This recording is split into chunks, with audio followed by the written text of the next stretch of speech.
how to add Apple Music to play within the Sonos app. This is how to do it.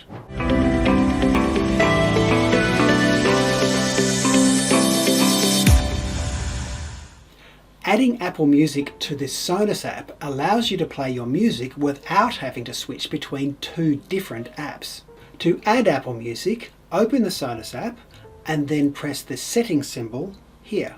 Then select Services and Voice, then Add a Service. Select Apple Music, then Add to Sonos, then I'm already a member.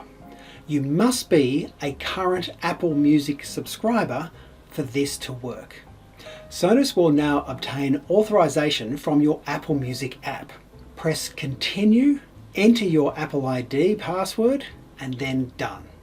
Add your name, press Done. Now you're ready to play.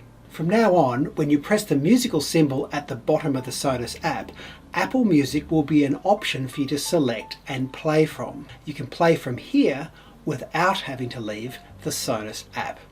Quick tip, if you have an Apple Music family subscription, each family member can add their own using the same steps on their own device. Watch more Sonos tips on this page or subscribe to my YouTube channel and view my Sonos tips playlist, as well as lots of other easy to understand home technology tips. See you next time.